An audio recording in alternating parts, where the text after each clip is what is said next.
c'est Damien, donc je fais partie de la première promo de la chaire. Donc je bosse depuis 4 ans du coup à EDF R&D. Alors je suis dans une équipe un peu différente des précédents. Là je suis dans une équipe qui s'occupe à la fois des aspects un peu électrotechniques mais également économie sur du système électrique. Donc moi je suis responsable d'un projet qui regarde un petit peu l'impact du développement du réseau de transport et de l'intégration des marchés européens sur le business d'EDF. Donc concrètement, je travaille pour pas mal pour les équipes qui font les modélisations un petit peu à long terme pour EDF, pour prendre des décisions d'investissement en Europe, dans les autres pays en Europe.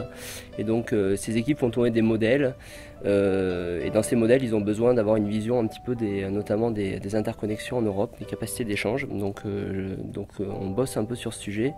On suit un peu le travail des GRT, RTE entre autres, mais également les autres GRT européens, pour voir un petit peu l'impact de cette planification du réseau pour le business à long terme d'EDF. Et puis il y a des choses, également la même chose à plus court terme, donc notamment on travaille pour d'autres entités d'EDF comme EDF Trading qui fait des prévisions de prix cette fois à court terme, du prix spot. Et donc là il y a des modèles de prévision de prix pour ce type d'études et donc il y a besoin d'avoir également une vision des interconnexions beaucoup plus précise évidemment que celle qui est faite à long terme.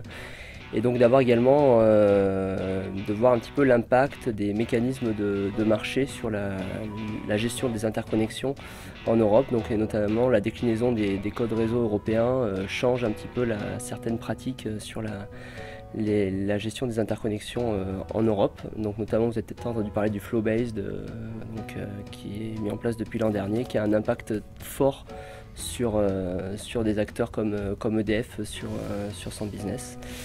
Et donc pour faire ça, en fait, concrètement, du coup, on a des modèles, des modèles de réseau donc qui modélisent le réseau de transport à l'échelle européenne. Donc c'est des études statiques cette fois, c'est pas des études dynamiques. On fait des études de load flow, on fait des optimal power flow en fait même concrètement, puisqu'on fait également des modélisations d'optimisation économique.